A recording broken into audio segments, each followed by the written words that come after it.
Welcome back to Senior Savvy Cannabis. I'm Catherine Goldberg, and today we're joined by Autumn Shelton, the the founder of Autumn Brands. You're not the founder. Co I am the co-founder. I have three Co- partners, but yes, Love it. co-founder. So I'm thrilled to have Autumn on for a very specific reason. One is since that blog post that I published a couple months ago about the pesticides blew up, we really in California have a problem with dirty weed. And I was amazed to hear the policies and practices that Autumn puts in place to make sure their flower is clean and consumer friendly. The second thing is that it's so hard to find sativas nowadays, and you guys have a wide variety of sativas, which really taps into the whole market of people who want to use cannabis for daytime optimization, for daytime relief, who don't have that option in a lot of other ways. So thank you so much for joining us. Thank you for And having me. I'd love to hear, so what is your cannabis philosophy? Why are you in the market? Why are you working so hard to make this happen? Oh, that's a great question. Yes, because it is not easy. I believe in this plant. It is such an incredible plant that helps so many people every day. And it has been stigmatized for as long as we know. And to be able to really make it accessible to people for medicinal purposes, for health and wellness purposes is so important. And so we really started in the medical marijuana days and then transitioned into the regulated market. So and when we first saw it, we really were focused on the medical side of it, but then really truly understood how it can help everyone in different ways. And it's probably always a little medical, but if you need to relax at the end of a really long day, that's okay too. That's health and wellness. That's taking care of yourself. That's self-care. So we do this because we believe in the plant. We believe that this needs to be legalized. We believe that everyone needs access. And right now we're still struggling to get there, but we've definitely made leaps and bounds over the last decade. Incredible. Um, and one thing I also noticed about your product is that it's very reasonably priced in a market where eighths are selling for $65 for $70. Yours isn't. And I appreciate that because cannabis does need to be accessible to everyone, especially for people who perhaps are on a fixed income. Yeah, it's important for us to make it, again, an accessible product, but high quality at the same time. So we're not looking to outprice people and make it very niche. We're looking to make something that can be really reached to so many different people that really, really believe in this flower and in a health and wellness product. Tell me about how the sativas came to be, because yours are some of the best, clear headed, energizing. You don't even need a cup of coffee to go with it to have a great workout. How did the strains get developed? Because they're pretty unique. We work with a number of nurseries. We don't do the genetics in-house. That is not our specialty. So we definitely want to work with people that are specialized in that. But having a balance of indica, sativa, and hybrids really important. I felt like when we started, everyone in kind of Northern California were focused more on sativas, and Southern California was more indica focused. And for us, we really wanted to make sure we had a balance of everything. I'm also a sativa girl. I get a little grumpy with indicas, so having sativas is really important. Having um, really ones that do allow you to experience the day and really be able to heighten your senses is really important. Um, that's fantastic. There seems to be a trend among older women who are suffering from various menopause symptoms, and they're turning to cannabis with remarkable results in quality of life, with decreased rage, with increased mood. Um, have you heard from any older women possibly who use your products, or can you speak to that market? Because I think I think there's an age group where someone like my mom is a little bit too old, where there's still the stigma. She's in her 70s. Cannabis wasn't really okay. There's another kind of woman coming up now where she kind of doesn't care because she wants relief. And the doctors haven't really provided a comprehensive plan. So are you seeing um, more women buying cannabis for these reasons? I think more women are feeling more comfortable finally to experience cannabis. I feel like didn't feel like they didn't feel like it was allowed. And so now they're really looking at it and how it actually works with their body. I think menopause as a whole is something that has been kind of pushed aside for so long. Research has been done on men and not women. And so really understanding how cannabis can help us in so many different ways, and balancing our hormones is just one of them. Having the endocannabinoid system in our body, having the receptors for cannabis, this is just something else cannabis is going to do to really help us be regulated in so many different ways. So yeah, we do have different people that are going through menopause or perimenopause, that really do find cannabis to be able to help them, whether they're inhaling it through smoking or through gummies. So it Yeah, is an exciting time to see how things are developing. yeah. So from a delivery mechanism standpoint, not everyone wants to smoke. Some people have issues with inhalation, even if it's from a Mhm. vaporizer. So do you guys offer any other forms of cannabis besides just the flower? So for me, my passion actually is all our manufactured products. So we started with the topical, which is a pain relieving topical. And then we also have elixirs. We have a high THC one that was meant for people with cancer or had a lot of pain, or something like after surgery, rather than taking a narcotic. You actually take a few drops of that, and that's going to naturally take the pain away for you. Or a CBD to THC ratio one, where that's kind of better for sleep. And then last year we launched a gummy that is amazing for just being able to relax and balance you. So that's pretty exciting to add to our lineup as well. What's the can you share the specifics on the gummy? Is it like a one to what's the ratio? It's a blend of Blue Dream, CBD, and I believe sorry, I'm blanking all of a sudden. I don't know why. There's a blend of THC to CBD in it, so you kind of get that nice balance of a high rather than just kind of hitting you. Totally. It is part of our intimate wellness line of products. So there's also a little horny goatweed in there, ashwagandha in there, which also is going to help you relax into the evening. But it's meant to kind of help you relax and then get you in the mood as well. But Is you can that use it for anything. amazing? So is the sexual wellness line is that separate from the flower? Yes. So Oh, that we launched a whole line of products called Now Melt last April. And, I'm in my 40s. This stemmed from, really coming back to self-care after having kids and getting to a certain point. And as women, we kind of let go of that. We focus on work or kids or but even when we get older, we want to be inspired, when we get into our 70s, 80s.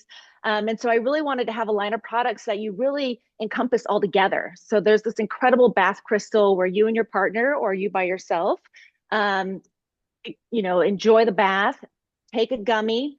There's an edible body butter that tastes and smells like white chocolate and strawberries. And there's an intimate serum with THC, which is incredible for adding lubrication, but also orgasms. So so it's a interesting. pretty, And yeah. And it's been a big hit. I mean, people of all ages are really excited to kind of have this kind of full body experience. and the intimacy side is one that's actually well researched with cannabis. So the science suggests that women specifically who use various forms of cannabis before intimacy have greater satisfaction than those who don't. And if you do like a quick Reddit search for, cannabis and intimacy, you hear all these stories of these women sharing how much of a difference it makes. So that's so cool that it's not just one touch point. It's really like a holistic approach. Holistic experience, and this can be weekly, this could be daily, this is something to really incorporate into your regimen and to, yeah, have the topical and the edible kind of experience. And we planned it out so that the amount of THC in each product is not going to make you feel super high. You can choose to go that way by taking more of the edibles, but it's really just to make you feel really relaxed and really in the mood and inspired and increase that sensual awareness. That's fabulous. And speaking of rubbing things on oneself, let's talk about the cleanliness of the cannabis. So after the LA Times broke the article about the pesticide use and all these brands found out for the first time that their weed was tested dirty, what I heard you guys, you made some sort of pledge. Um, We actually made this pledge back in 2017 before it was even a oh, thing. So, oh, and people have been smoking cannabis forever with pesticides before it was legal, right? Because it wasn't even being tested until this point. For us, in 2017, in the fall of 2017, my partner Hans came to me and said, "I have a crazy idea. I want to stop spraying all pesticides. That includes organic pesticides." He was a cut flower grower before. All he's ever known is a IPM program, which means you use both organic pesticides and good bugs. And he's like, "I want to stop it. I think we can do this." And I loved this idea, but I didn't know how we were going to get there. And so when his son Johnny came back from college one weekend, they really took a deep look and determined that we could do it. So we stopped buying all pesticides, bought a boatload of beneficial insects, and waited to see what happens. And we ended up having a massive outbreak. And in that moment, we're like, okay, we got to go back to spraying. Like, we can't do this. And our grower was like, just wait. And sure enough, those good bugs got rid of all the bad bugs, threw them off the plant, and it was clean. And in wow. that moment, we knew we had something. Now, we ended up throwing away tens of thousands of plants in the very beginning because it definitely was a process to get there. But over the years, we got to a point where we have this incredible, perfect ecosystem. We have native ladybugs that made their way in and they continue to populate. So just so you know, you can't actually buy native ladybugs in because they don't cluster like commercial ones with spots. So ours don't have any spots. We have some of the ones that have spots that come in too, but it's an incredible thing to walk through our greenhouse and see these ladybugs doing most of the work for us. And what we also learned through this process is that, a lot of people focus on the growing environment for the plants, but you also need to focus on the growing environment for your good beneficial insects, your good bugs, because then they're going to keep populating. And the multi-generational bugs are actually the ones that are already ahead of the game and taking care of those hotspots. So That's it is, so and we really feel like this is the future of agriculture. We feel this is the future of cannabis. Like, it can be done. You can stop spraying everything. And the reason why we believe in not spraying organic pesticides, which are like soaps and essential oils, is because you can wash your fruits and vegetables, but you can't wash your weed. And you're inhaling this. And we heard a lot of studies out of Holland. This was, yeah, what, 7, 8 years ago, that those organic pesticides are actually harmful for us. So we made the decision to stop.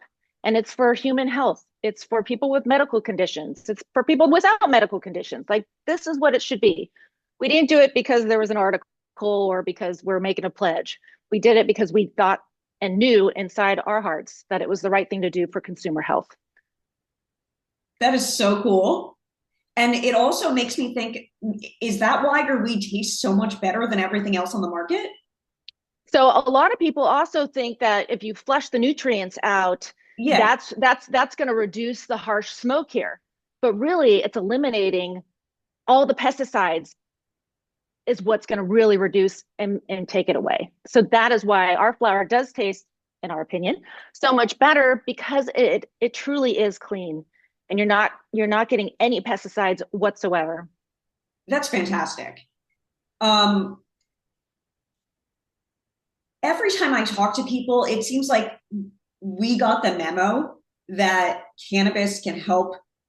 I'm not going to say everything, but using cannabis as a tool in your wellness toolkit really can improve one's quality of life. How do you think we get the message out so that it's not just us in Southern California or up in Northern California that know this, but that this is something that all women know, that, you know, is it about legalization, or is it more about changing the narrative? What do you think would help us get to a tipping point where we got a little bit more into like it looking like a regular industry rather than like this wild west of whatever we're doing?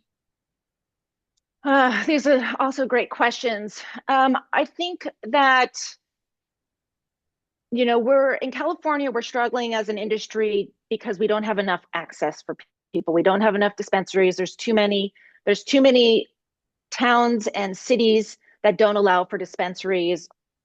And that is our biggest problem, to be able to reach more people. Um, I think we need to get to a point where we really do focus on cannabis being a health and wellness product, and having the federal government really understand all the benefits of cannabis so that we can truly destigmatize this. I will say that we also need users not to abuse it either. I feel like there's a lot of people that, are building their tolerance by using it too much, where we've seen alcohol really become a problem over the years. And finally, people are waking up and saying, I'm done with this, and they're seeing cannabis as a better option. But we also don't want to go back to overconsumption of anything. Like, everything needs to be done in moderation. So I think in order for us to really get to federal legalization and this to be really normalized, it also needs to be responsibly consumed as well. Fascinating. And I feel like that's something that the industry is so hesitant to say, but it's what needs to be said to break through. And, we see these cases of what we thought were rare with cannabis hyperemesis syndrome or various things. And the fact of the matter is, cannabis is very, very potent. And yes, it's fabulous for a lot of uses, but too much is going to dysregulate our cells, and that's going to have issues. So, And that's it. I mean, while it regulates our body, if you overconsume something, it's going to dysregulate your body, and it's going to cause issues. And then it's going to give it a bad name. And then the people that really need it in the moderation, and at times they need it, won't have access to it because it's been abused in other ways. And so, we really also need to get to the point where, the form factors that are being produced and innovative are being really conscious about that. So, because human nature is, sometimes there to abuse, we don't know any better sometimes, and if something's too good, then we can't help ourselves. So we need to be able to be responsible in the products that we are producing and putting out there. I'm not as worried about the flower, as I am about manufactured products or dabs or things that you're really taking a lot in, or beverages. But because you can take a little bit of a hit of flower, even if it's 30%, I think you can still control it a little better. But then there's other sides to the smoking where people aren't going to want to be inhaling it in that way, or consuming in that way. I think it's a hard balance because, like you said, cannabis. I think anything that reduces stress and promotes sleep and reduces pain is going to be a wellness product. But I don't think you need to have some condition of having chronic pain or insomnia to get the benefits of cannabis, because it is medical and it is recreational and it's the same product. So it's just something that we have to wrap our minds around. And I think when something helps, it's difficult, and I know this from experience, not to keep on upping the consumption. I think there needs to be maybe some behavioral tools that are taught that help people say, instead of taking this next hit, maybe I could take a walk around the block and see if I still need it. If I still Right. need it at that point, great. Right. But just adding in like a teeny bit of restraint or even just reframing, I think would really kind of get us to that point. Or taking a break, like like dry January for cannabis, like A tolerance I, break. yeah, I've talked to other people that do that. They're like, I take 3 months off, but they are, but they do are daily smokers regularly. So I think it's just important to bring it back to that. I'm obviously we know the benefits of cannabis, we promote the benefits of cannabis, but we just want to make sure that we continue on that path and we don't lose sight of those benefits and getting countered by overconsumption. Especially with the vapes testing at 97% and the dabs, I see how we could easily go in the wrong direction. And like I said, if you have pesticides, even organic pesticides that you're inhaling and you're consuming that much cannabis, that could be A big problem potentially, yeah. that we don't even know what those problems are because that sort of cannabis is fairly new. So give it 10 years to build up in someone's cells. Mm-hmm. It's thank God you guys exist because honestly, I thought I would have to grow my own weed. And I was like, oh, okay, like it's gonna be a fun project. But are you, based on your knowledge, are you the only company that has eliminated pesticides? Yeah, I mean, at our scale, Yeah, based on our knowledge, we yeah, don't know anybody else in the United States. So we are still searching for somebody else, and we are hoping that others will join in. And now that that article came out, now we feel like we can talk about it more, and people are going to listen. We didn't really think people were going to listen before, so we just did it because it was important to right, us and our consumer, right? But now maybe we can get other growers on board to do the same thing, and we can really make a change here. I can see, if you go to Whole Foods, they now have some spinach. There's some companies that are doing zero pesticides in agriculture, and really. I make sure I go out of my way to support them. So I really feel like, this is the future, and the more that we can talk about it and know that it's possible. People tell us, oh, you're lying, it's not possible. What about russet mites? And I say, well, russet mites, yes, there's no beneficial insect that can combat russet mites. You need SOPs. You need to tape up the section. Do not walk through the section where there's russet mites, because only russet mites can only move on people's clothing or through really high winds. Otherwise, they stay right there, and then you eliminate that section. So there's ways to do this, and really, and also, like, that secret trick is not just about making it an ecosystem for your plants, but also for beneficial insects. And so focusing on that can really, I think it's going to change the world. Fabulous. I love it. Just one more cool thing to add to like how fabulous cannabis is in the first place. Well, thank you, Autumn, for caring, genuinely caring about helping people and doing it the right way with the right action. It really like the product speaks for itself. It really does, and it's priced so well that for daily users, Yeah. it's accessible. So thank you for taking time out of your day to speak to us and to share the whole line. I know a lot of the women are going to want to check out the Melt line, so we'll figure out how to link them up to that. But yeah, if there's anything we can ever do to help you, spread the word or anything like that, please don't hesitate to reach out because you guys are just doing the right thing in a very difficult industry. Very difficult. So thank you I know it. for being here and just for doing such a wonderful job. Thank you. It really means a lot to me. I appreciate it. Thank you. Okay, I'll stop recording. One sec.